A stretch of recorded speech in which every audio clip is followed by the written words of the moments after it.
নামাজ পড়ো না ভাইয়া? এই বাপ, মুসলমানের বাচ্চা, কেন নামাজ পড়ো না? ছেলেরা আমার, কেন নামাজ পড়ো না? কেন নামাজ পড়ো? মালিক আর কেমনে বললে নামাজ পড়তে? রাসূলুল্লাহ সাল্লাল্লাহু আলাইহি ওয়াসাল্লাম হাসরের ময়দানে জিজ্ঞাসা করবে, উম্মত, পিঠটা তায়েফের পাথরের আঘাতে চাল্লির মতো ছিদ্র বানায় ফেলছিলাম, ক্ষুধার কষ্টে পেটে পাথর বাঁধছিলাম, 3 মাস আমার ঘরের চুলায় আগুন জ্বলে নাই, আমি উম্মত দান দান শহীদ করে রক্তে ভাসে গেছি, 23টা বছর আমি কোনোদিন ঠিকমতো ঘুমাই নাই, এত কাঁদলাম, এত রক্ত ঝরাইলাম, বিনিময়ে তোর কলজাটা নরম করতে পারলাম না, তোর দিলটা নরম করতে পারলাম না উম্মত। আমি আর কত কাঁদলে তুই আমার কথা শুনতাম? আমি আর কত রক্ত ঝরাইলে আমি নবীর কথা মনে পড়তো? বলেন, কি বলবেন ভাই? বলেন, কি জবাব হতে পারে তখন? আল্লাহ আল্লাহ আমাদেরকে বুঝ দান করেন। ওফ, এর চাইতে দামি কি বললে তুমি বিশ্বাস করো? আল্লাহ তাআলা বলছে, দুনিয়াবাসী, আমার সবচেয়ে কলিজার টুকরা বন্ধু, আমার সবচেয়ে প্রিয় রসুল, আখিরি নবী, আমার বন্ধু, আমার হাবিব রসুল আকরাম সাল্লাল্লাহু আলাইহি ওয়াসাল্লাম, তাকে দিলাম তোমার জন্য, আমার সর্বশ্রেষ্ঠ কিতাব কোরআন দিলাম তোমার জন্য, এরপরও তুমি পাত্তা দিলা না, এত বড় রসুলকেও পাত্তা দিলা না, এত বড় কিতাবকেও পাত্তা দিলা না, এরপরে আর কি দিলে ঈমান আনতা? আর কি বললে সেজদা করতা? আমার মতো মালিক আর কতবার বললে তুমি সেজদা দিতা? আমার রসুল কতবার কাঁদলে, আর কতদিন কাঁদলে? 23টা বছর তো কাঁদছেন বন্ধু আমার, সেই বন্ধু আর কত কাঁদলে তুমি নামাজ পড়তা? আম্মা জান আয়েশা রাদিয়াল্লাহু তাআলা আনহা বলেন, নবীজির স্ত্রী বলেন, আমি একদিন দেখছি এশার নামাজের কিছুক্ষণ পরে নবীজি হুজরার মধ্যে আমার কামরায়, আমার স্বামী, আমার নবী, আমার রসুল সাল্লাল্লাহু আলাইহি সাল্লাম, তিনি দাঁড়াইছেন, দাঁড়িয়ে আল্লাহ তাআলার কাছে নামাজের নিয়ত বাইদা উম্মতের জন্য দোয়া করতে শুরু করছেন। আম্মা জান আয়েশা বলেন, দুনিয়াবাসী, আল্লাহর কসম, ফজরের আজানের পূর্ব পর্যন্ত এক দাঁড়ানোতে আমি দেখছি নবীজি সারাটা রাত কাঁদছেন আর উম্মতের জন্য দোয়া করছেন। সারা রাত, সারা রাত। ইন তুআযিবহুম ফাইন্নাহুম ইবাদুক ওয়া ইন তাগফির লাহুম ফাইন্নাকা আনতাল আজিজুল হাকীম। এই দোয়াটা করছি, আল্লাহ, আমার উম্মত আপনার বান্দা, আপনি বানাইছেন, যারে আপনি বানাইছেন তারে আপনি চাইলেই শাস্তি দিতে পারেন, এটা তো আমি জানি। আপনি শাস্তি দিলে আপনারে বাধা দিবে কে? কারণ আপনার গোলাম, আপনার বান্দা, আপনি বানিয়েছেন, আপনি মনিব, আপনি মালিক। কিন্তু ওয়া ইন তাগফির লাহুম, ওফ, নবীজি বলেন, আল্লাহ, কিন্তু এই বন্ধুর দিকে তাকাইয়া, আপনি তো আমারে খুব ভালোবাসেন, আমার দিকে তাকাইয়া যদি আমার উম্মতরে মাফ করে দেন, তাইলে আপনার বাধা দিবে কে?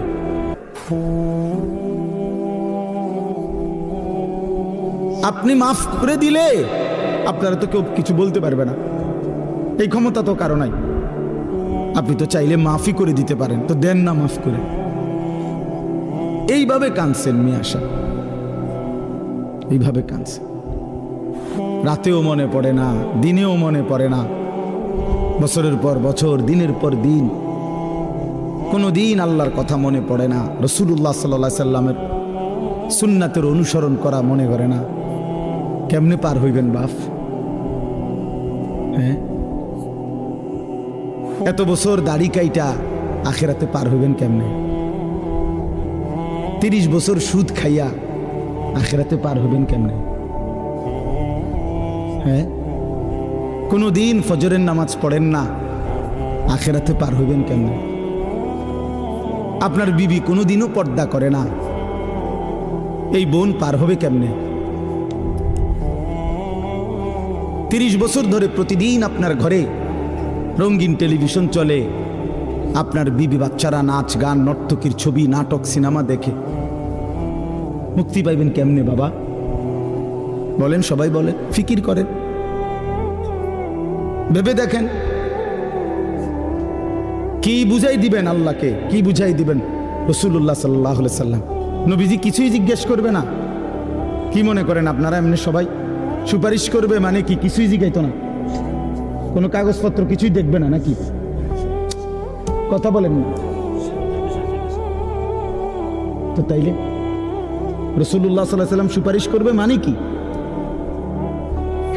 মানে কোনো কথা নাই, শুধু আপনি গিয়ে দাঁড়াইবেন আর আপনারা ব্যস্ত বুঝ দিয়ে লাগবে নাকি? তো তাইলে হিসাব করলো কেন?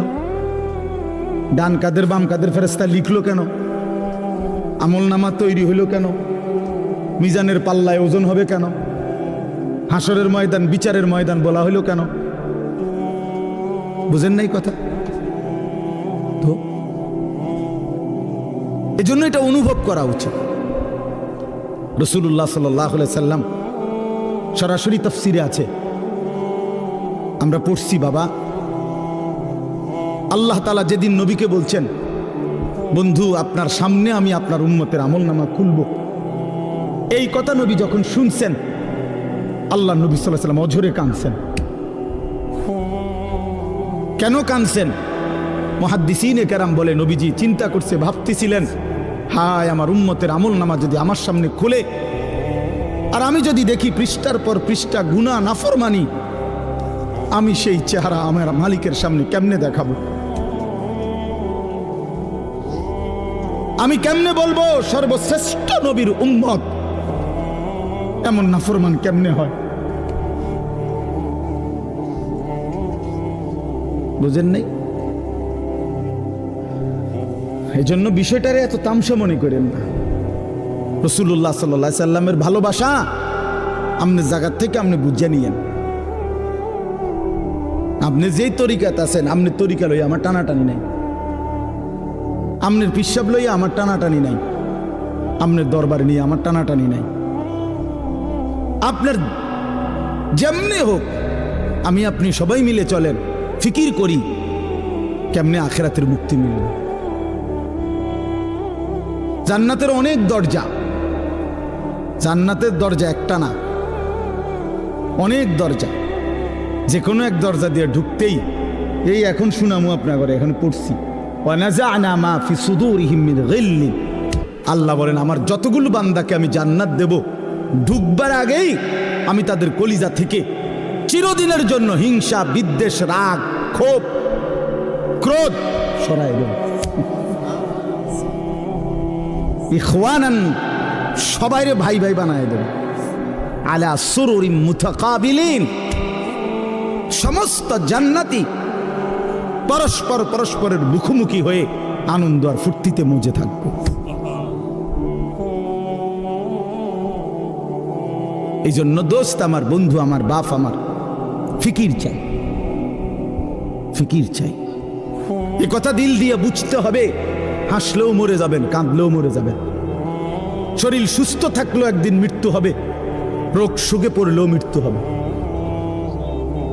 রাজপ্রাসাদ আর অট্টালিকাতে যে রাত কাটায় সেও মরে যাবে, কুড়ে ঘরে আর ফকির সেও একদিন কবরে চলে যাবে। নাকি বলেন? বলেন সবাই, বলেন। আমরা সবাই যেতে হবে কিনা বলেন? অতএব যেটা নিশ্চিত মৃত্যু, এটাকে ভুলে যাওয়া ঠিক না। আখিরাত নিশ্চিত। কোরআনুল কারীমের মধ্যে আল্লাহ বলছে, ওয়াবিল আখিরাতি হুম ইউকিনুন। মুমিন তাকে বলে, মুত্তাকি তাকে বলে, জান্নাতি বান্দা তাকে বলে, মুসলমান তাকে বলে। আল্লাহ তাআলা বলে যে আখিরাতকে ইয়াকিনের সাথে বিশ্বাস করে। ভাষা ভাষা না, ধারণা না, আখিরাত তার ইয়াকিন।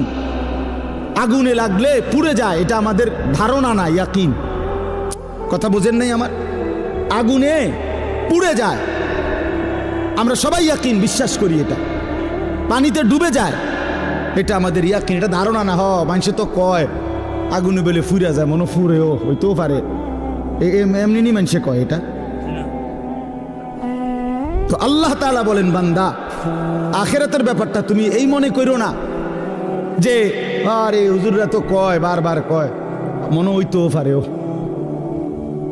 হইতেও পারে, হ্যাঁ এটারই আখিরাত না। সাহাবায়ে কেরাম রাসূলুল্লাহ সাল্লাল্লাহু আলাইহি ওয়াসাল্লামের সোহবতে, সান্নিধ্যে, কিতাবের মধ্যে আমরা পড়ছি সাহাবীদের হালাত ছিল এমন যেন তারা আখিরাতকে 24 ঘন্টা চোখের সামনে দেখতেন। ওয়াবিল আখিরাতি হুম ইউকিনুন, আখিরাতের ব্যাপারে ইয়াকিন, একেবারে মজবুত ইয়াকিন। আল্লাহ তাআলা এটা চাইছেন, আখিরাত যেন বান্দা 1 সেকেন্ডের জন্য ভুলে না যায়, মৃত্যুকে যেন ভুলে না যায়। মৃত্যু মানে শেষ না, মৃত্যু মানে সমাপ্তি না। দুনিয়ার ভদ্রলোকরা, দুনিয়ার জেনারেল লাইনের অনেক শিক্ষিত মানুষ, ওরা এগুলাকে বলে যে তিনি 60 বছর 70 বছর বিভিন্ন সেবামূলক মানব কল্যাণে বিভিন্নমুখী অবদান রেখে 70 বছরে তিনি তার জীবনের সমাপ্তি টানলেন। সমাপ্তি মানে কি? শেষ, অর্থাৎ 70 বছর পরে তিনি শেষ, আর কিছু নাই ওনার জীবনে। না না, এটা মিথ্যা কথা। জীবনের সমাপ্তি হয় না। মৃত্যু মানে সমাপ্তি নয়, মৃত্যু মানে ইন্ড নয়, মৃত্যু মানে সমাপ্তি না, মৃত্যু মানে স্থানান্তর, মৃত্যু মানে ইন্তেকাল। মানুষ কেবল স্থানান্তর হয়, মানুষ কোনোদিন শেষ হয় না, হয় না, হবে না, কোনোদিনও না, কোনোদিনও না। মানুষের কোনো শেষ নাই, মানুষের কোনো শেষ নাই, মানুষ কেবল স্থানান্তর হয়। হ্যাঁ, মাটি থেকে মানুষ বীর্যের ফোঁটা হয়, আল্লাহর কুদরতে বীর্যের ফোঁটা থেকে মায়ের জরায়ুতে যায়, মায়ের জরায়ু থেকে 9 মাসে ধীরে ধীরে পরিবর্তন হতে হতে একদিন মায়ের পেট থেকে মানব সন্তান হয়ে বের হয়, আবার পরিবর্তন হয়, আবার পরিবর্তন হইয়া কিশোর, যুবক, বৃদ্ধ, অথবা তার আগেই কবরে চলে যায়। কবর থেকে আবার হাসরের মাঠে, হাসরের মাঠ থেকে আবার আমলনামা নিবে, আল্লাহর মুখোমুখি যাবে, মিজানের পাল্লার সামনে ওজনের জন্য যাবে, ফুলসিরাত পার হবে, জান্নাত কিংবা জাহান্নামে যাবে। তো জান্নাতে গেলেও, এই ভাই এই কথাটা বুঝলেই বুঝবেন, জান্নাতে গেলেও চিরস্থায়ী, জাহান্নামে গেলেও চিরস্থায়ী। খালিদিনা ফিহা আবাদা, কোরআন শরীফে বারবার এই কথাটা আছে। জান্নাতি, সমস্ত জান্নাতে জান্নাতি থাকবে অনন্তকাল, চিরস্থায়ী, জাহান্নামেও চিরস্থায়ী। তো মানুষ শেষ হইল কেমন? কথা বোঝেন নাই? মানুষ শেষ হয়েছে তাইলে? মানুষ যদি জান্নাতে যায় তাইলেও স্থায়ী, যদি জাহান্নামে যায় তাইলেও কি শেষ হইল? শেষ নাই, অনন্তকাল, অনন্তকাল। এজন্য আখিরাত ভুলতে নাই। যে আখিরাত ভুলে যায়, মৃত্যুকে ভুলে যায়, আল্লাহর কসম, এটা বোঝা উচিত।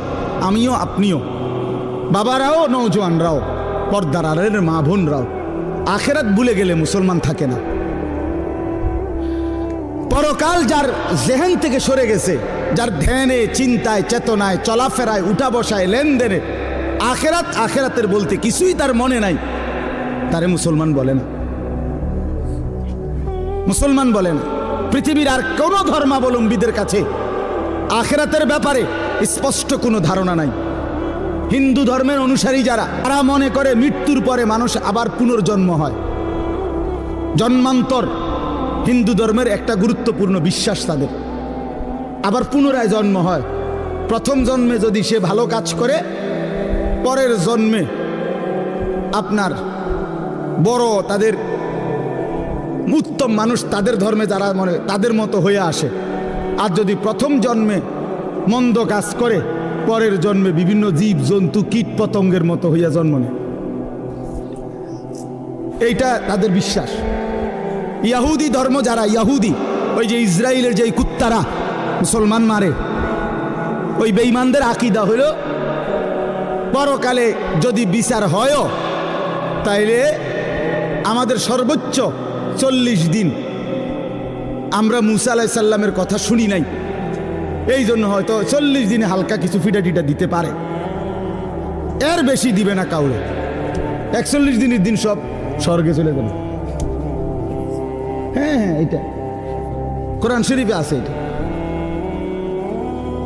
এইভাবে খ্রিস্টানদের আকীদা হইল, এই যে সারা পৃথিবীর যত খ্রিস্টান ইউরোপের, তাদের কথা হইল আমরা পৃথিবীতে যত অপরাধই করি না কেন, আমাদের পরকালের সমস্ত অপরাধ মোচন করে আমাদেরকে স্বর্গে নিয়ে যাওয়ার জন্য আমাদের যেই ঈসা আল্লাহর পুত্র নাউজুবিল্লাহ, উনি রেডি হয়েছেন, উনি সমস্ত পাপ নিজের কাঁধে তুলে নিয়ে আমাদেরকে স্বর্গে দিয়ে দিবেন। পাগলের কি পরিমাণ মাথা খারাপ! আমার এক হুজুরে বলতেন, আরে প্রথম মাথা খারাপ হইলে কয় পাগল, এরপরে আবার মাথা খারাপ হইলে কি করবে হেরে, তখন বলবে আর যে পাগলের মাথা খারাপ। প্রথম তো মাথা খারাপ হয়েছিল আর পাগল হয়েছে, এখন আবার কি হয়েছে? আগে তার ফিরছিল 3-4টা অনসি ফুরাডি ছিঁড়ে গেছে। এই ধরনের মাথা খারাপ এরা।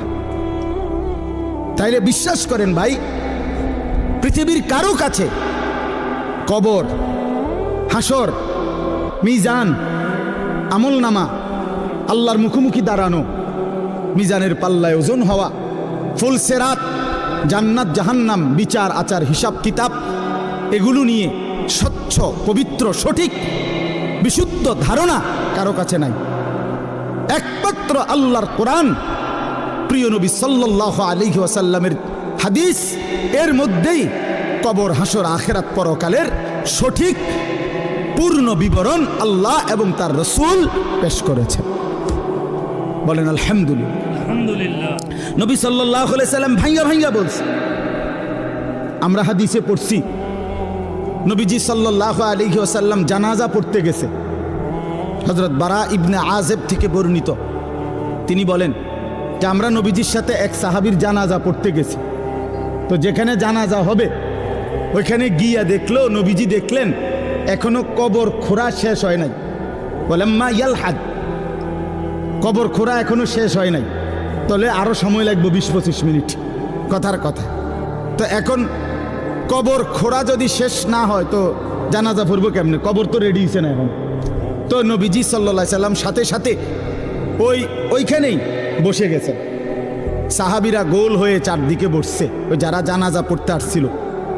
আল্লাহ নবী সাল্লাল্লাহু আলাইহি সাল্লাম হাতের মধ্যে একটা লাঠি, মানে কাঠি, এই ছোট মনে করেন একটা কাঠির মতো কিছু নিয়া নবী সাল্লাল্লাহু আলাইহি সাল্লাম মাথা নোয়াইয়া ওই মাটির মধ্যে কিছুক্ষণ এরকম আঁকা আঁকি করছে।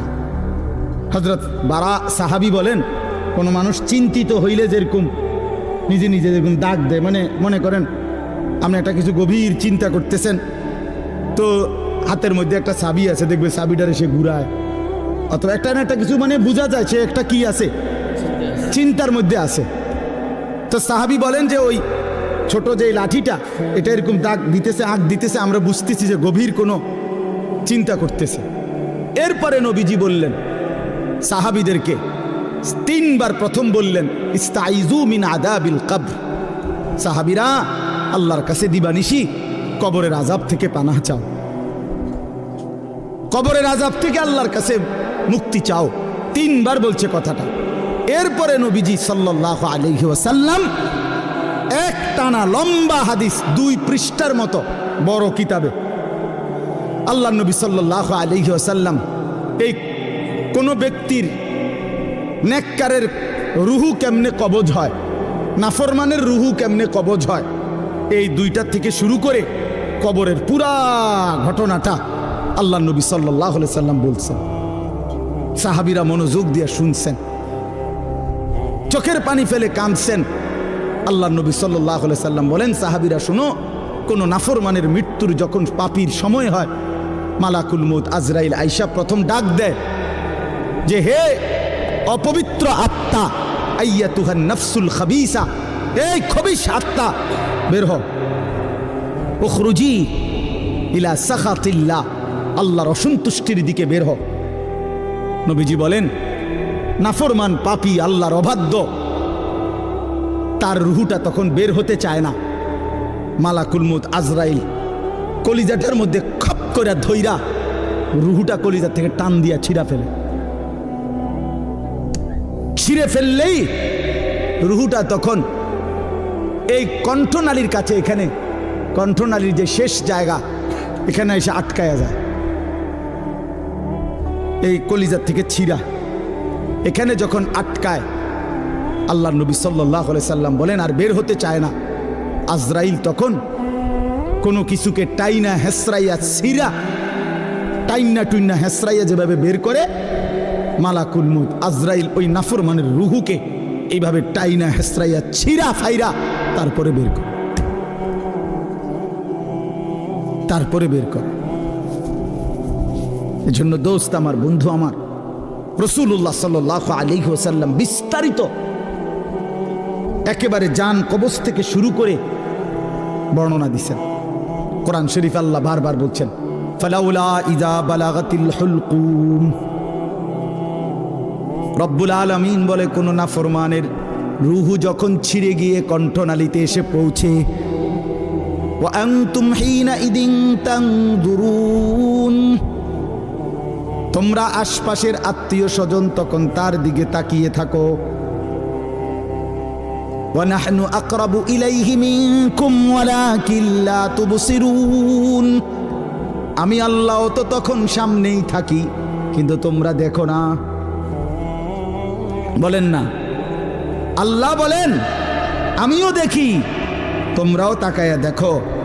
তার রুহুটা বের হতে চাচ্ছে না, কণ্ঠনালীর কাছে আইসা আটকায় গেছে। এরপর আল্লাহ বলেন, ফালাউলা ইন কুনতুম গায়রা মাদিনিন,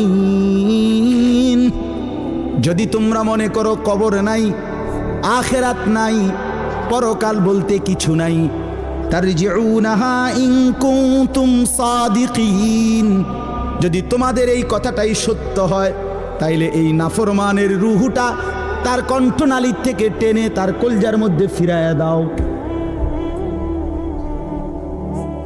ফিরিয়ে দাও। দেখো না পারো কিনা।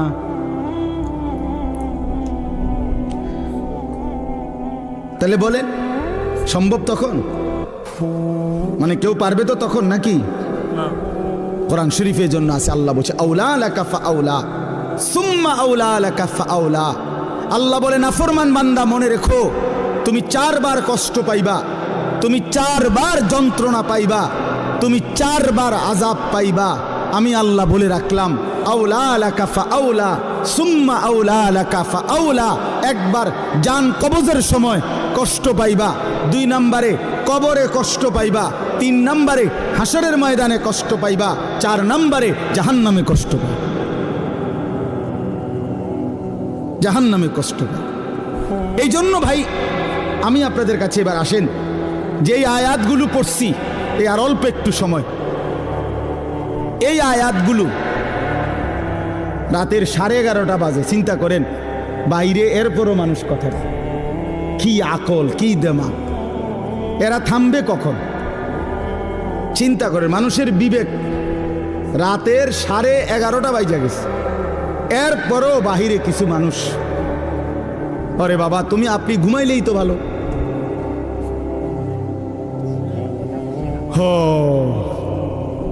কোনো কথাই মানে আল্লাহর কথা কানের ধার দিয়েও যায় না। দুর্ভাগ্য, দুর্ভাগ্য। চলেন তো আমি বলতেছি, আখেরাতকে যদি কেউ ভুলে যায়, আর অল্প একটু আমার কথাটা শুনেন, আখেরাতকে কেউ ভুলে গেলে, যুবক ভাই তোমরাও শোনো ভাই, আখেরাতকে ভুলে গেলে সে আর মুসলমান থাকে না। মানুষ আখেরাতকে ভুলে গেলে মানুষ জানোয়ার হয়। দুনিয়ার কোনো আইন দিয়া, আরো কোনো আইন না, আরো পুলিশ, র্যাব, বিজিবি না, এর উর্ফে আরো 10টা বাহিনীও যদি পৃথিবীতে চালু করে, মানুষের থেকে মন্দ অভ্যাস, মানুষের গুনাহের প্রবণতা, মানুষের অপরাধের মানসিকতা কমবে না। মানুষ সুযোগ খুঁজে, দুনিয়ার এই আইন প্রশাসনের কাছ থেকে মানুষ ফাঁকফুক খুঁজে, আর কি কৌশল বাইর করে, কোনো না কোনো কৌশলে পুলিশে ফাঁকি দেয়, র্যাবকে ফাঁকি দেয়, বিজিবি ফাঁকি দেয়, মেম্বাররে ফাঁকি দেয়, চেয়ারম্যানরে ফাঁকি দেয়, বাবাকে ফাঁকি দেয়, মাকে ফাঁকি দেয়, কাউকে না কাউকে ফাঁকি দিয়া কোনো না কোনো বুদ্ধি বাহির কইরা সে অপরাধ করে। কিন্তু যার কলিজার ভিতরে আল্লাহর সামনে দাঁড়াইবার অনুভূতি, আখেরাত, পরকাল, নিজের বিচার, নিজের হিসাব, যে এ কথা দিল দিয়া বুঝে যে আমার 1 সেকেন্ড আল্লাহর আড়ালে না, আমার প্রতি নিঃশ্বাসের হিসাব দিতে হবে, প্রতি সেকেন্ডের হিসাব দিতে হবে, আল্লাহর কসম এই আখেরাতের বিশ্বাস যার কলিজায় যতটা মজবুত হয়ে বসে তো ততটাই তার অপরাধ কমে যায়, আল্লাহর বন্দেগী বেড়ে যায়। আপনি যদি বলেন আমি হুজুরের মধ্যে, আপনি যদি বলেন হুজুর আমনের মধ্যেও অনেক গুনাহ আছে, আপনারাও হুজুরদের মধ্যে বহুত কি আছে, পাপ আছে, আমরা জানি, হে তো আমিও কই জানি, তো বুঝতে হবে আমার মধ্যে আখেরাতের ঘাটতি আছে, আপনার মধ্যে যেমন ঘাটতি। কথা বুঝছেন কি না বলে? আমি কোনো বেহেশতের থেকে আইছি না, আমি আইছি সাবের বাজারের থেকে। বুঝছেন আমার কথাটা? আমি এখন কি বেহেশতের থেকে আইছি? কে? আমি আইছি ক্যান্টনমেন্ট থেকে। তো আমি তো বেহেশতের থেকে আসি নাই, আমাকে হিসাবের জন্য যাইতে হবে। আপনি যেমন দাঁড়াবেন আমিও দাঁড়াবো, আপনাকে যেমন হিসাব দিতে হবে আমাকেও দিতে হবে। এই জন্য আখেরাত ভুলে গেলে এক মানুষের অপরাধ বেড়ে যায়, এক মানুষের বন্দিগি ছুটে যায়। কেন নামাজ পড়ে না? আখেরাত মনে নাই। কেন চুরি করে, জিনা করে, ব্যভিচার করে, মদ খায়, জুয়া খেলে? কেন সারা রাত যুবক সারা রাত উলঙ্গ ছবি দেখে, নর্তকীর নাচ দেখে, জিনা ব্যভিচারের দৃশ্য দেখে? মুসলমানের বাচ্চা হইয়া কোনোদিন খোদার 365 দিনের একটা বছরে কোনোদিন ফজরের নামাজ পড়ে না। মুসলমানের বাচ্চা এত বড় জানোয়ার কেন হইল? মুসলমানের ঘরে জন্ম নিয়া এত বড় হাইওয়ান কেমনে হইল? এক মহিলা 30 বছর ধরে বেপর্দা, মুসলমান হওয়ার পরও কেমনে হইল? একজন মুসলমান হওয়ার পরে 30টা বছর ধরে সে কেমনে সুদ খায়, কিস্তি নেয়, এত মিথ্যা কথা, এত গালিগালাজ কেমনে করে? 60টা বছর হইয়া গেছে, বুড়া মিয়া এখনো বিড়ি খায় কেমনে? 60 বছর বয়স এখনো সাদওয়ানে বৈশা টেলিভিশনে নর্তকীর নাচ দেখে কেমনে? কারণ আখেরাত ভুলে গেছে। কি ভুলে গেছে বলেন না কেন? অথবা আখেরাত মনে আছে, তবে আখেরাতকে সামান্য কিছু মনে করছে। এ মনে ঘন্টা 2-1 একটা বিষয়, হয়তো 2টা থাপড় চটকনা দিয়া, বুঝেন না কথা, 2-একটা থাপ্পড় টাপ্পড় দিয়া মনে কি করে দিব, ছেড়ে দিব। অথচ বিষয়টা তো এমন না।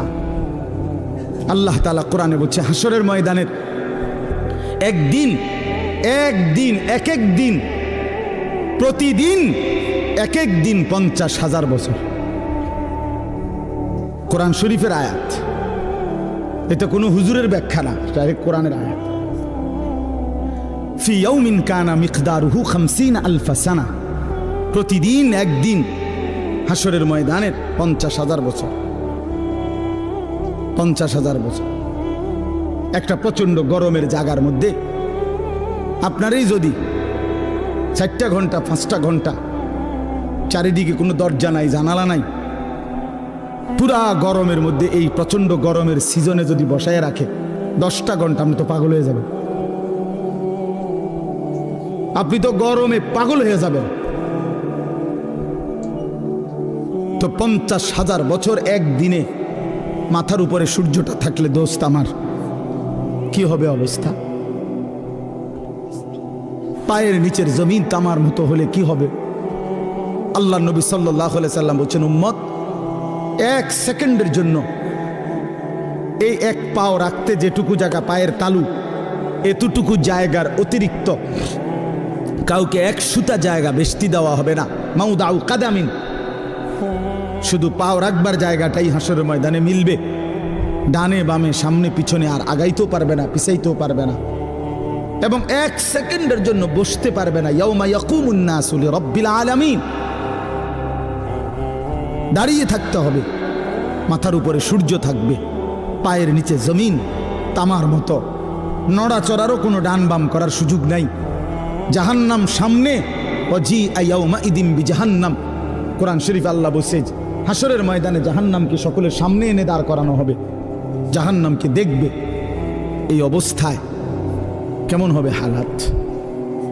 আমি এই বছর এই যে গত হজে আরাফার দিন, যেদিন হজের দিন, বিশ্বাস করেন হজ্জের দিন, আরাফাতের দিন মানে হজ্জের সময় ওই তাবুর বাহিরে দাঁড়াইয়া, খোলা আকাশের নিচে দাঁড়াইয়া দোয়া করা, এটা একটা সুন্নত, মানে নবীজির একটা আমল ছিল।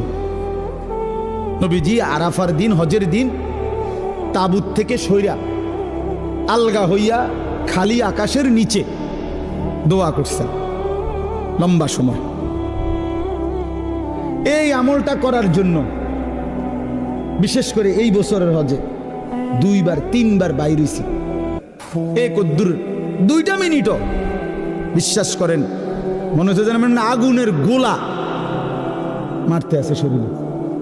গরম কাহাকে বলে, একেবারে পুড়ে গেছে পাউডার পুরা। আমি বাড়িতে আসার পরেও তো প্রায় 15-20 দিন আমার হাতের কোনো সুদ আসিল না, এত গরম ছিল এবছর।